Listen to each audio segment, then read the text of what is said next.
Halo besti-besti aku, apa kabar hari ini? Semuanya apa kabar? Puasa di hari ke-23 ini masih aman semuanya?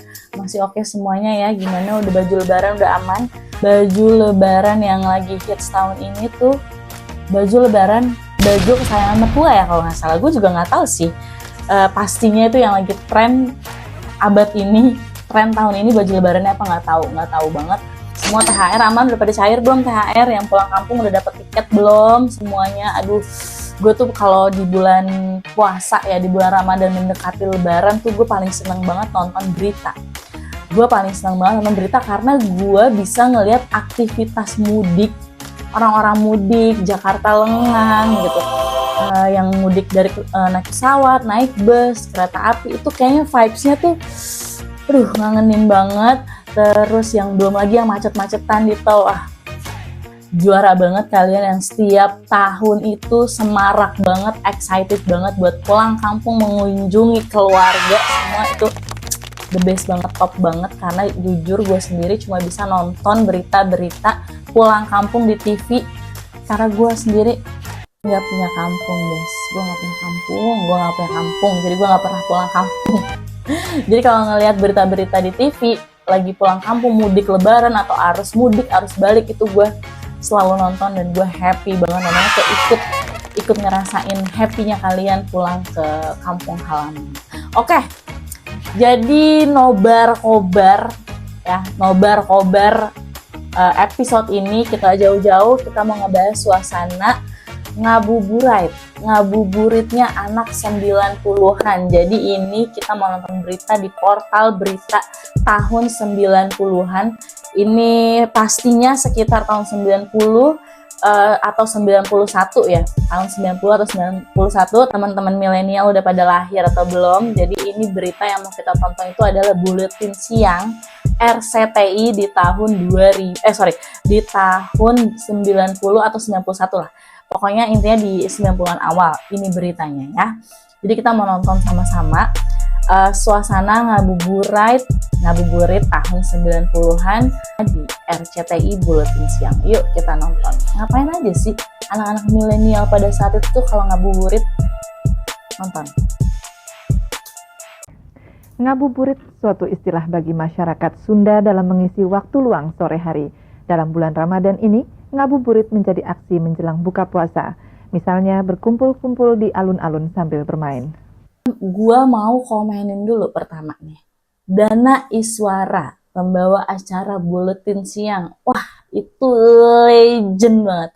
Legend banget kenapa? Karena Ibu Dana Iswara ini, kalau misalnya bawain berita tuh rambutnya selalu on point ya, rambutnya on point, kayak disasak poninya gitu, setinggi menjulang sebelum ada Syahrini Jambul Khatulistiwa. Ibu Dani Iswara udah duluan, jambulnya on point banget, terus cantik gitu ya, cantiknya tuh cantik Indonesia gitu, ayu gitu, teduh banget, terus suaranya juga kayak soft spoken banget nih. Ini favorit gue banget. News anchor Buletin Siang Ibu Dani Iswara. Terus nih ya, layoutnya si layout belakangnya atau background belakangnya studio, biasanya studio berita itu kayak ada layar monitor ketua, nggak bercanda.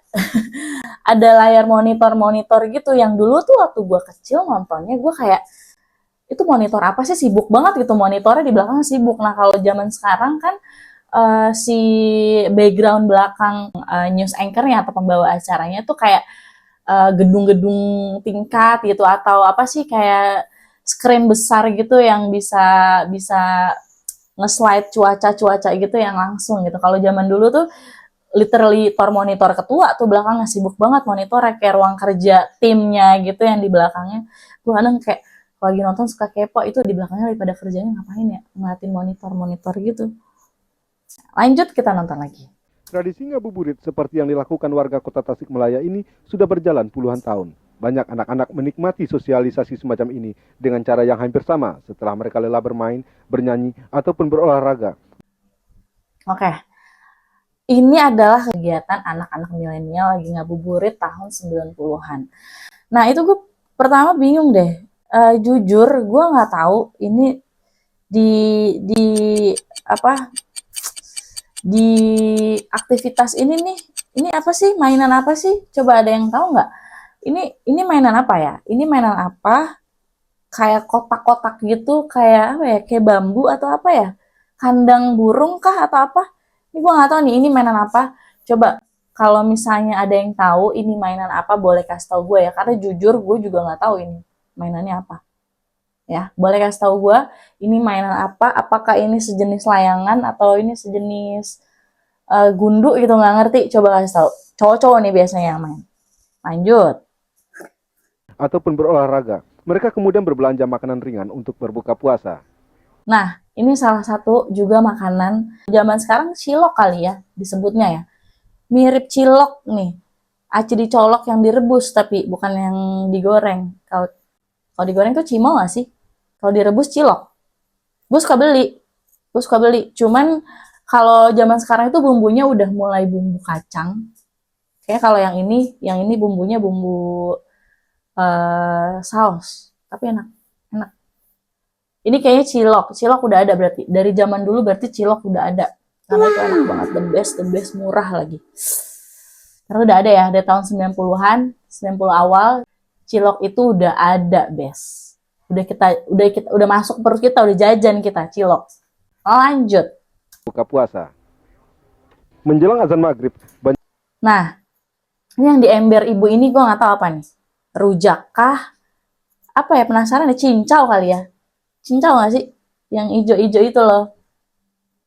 Cincau dulu gue sering beli es serut pakai cincaunya dikerok gitu warna hijau. Ini cincau nggak sih?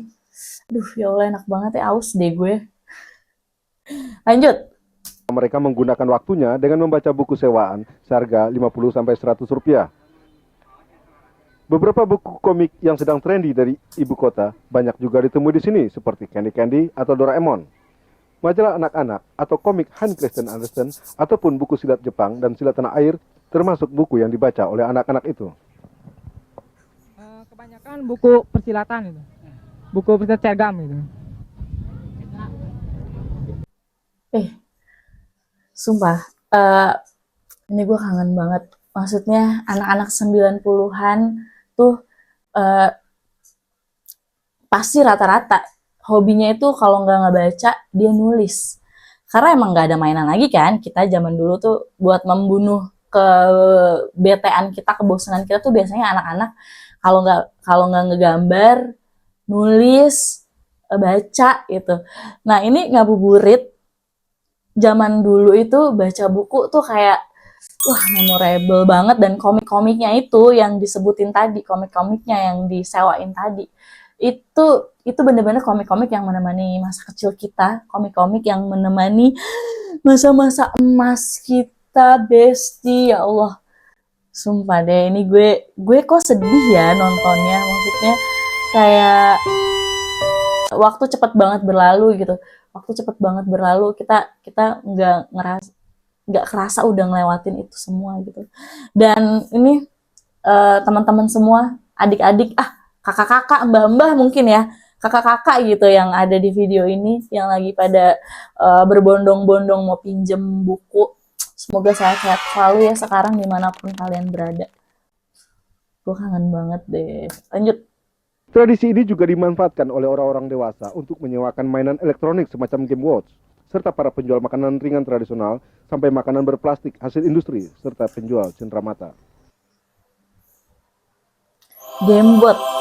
Tuh Gamebot juga wow banget. Gamebot tuh dulu nggak semua orang punya Gamebot. Nah, gue tuh punya Gamebot dulu, beli karena duit THR lebaran. Biasanya bocil-bocil suka dikasih THR kan.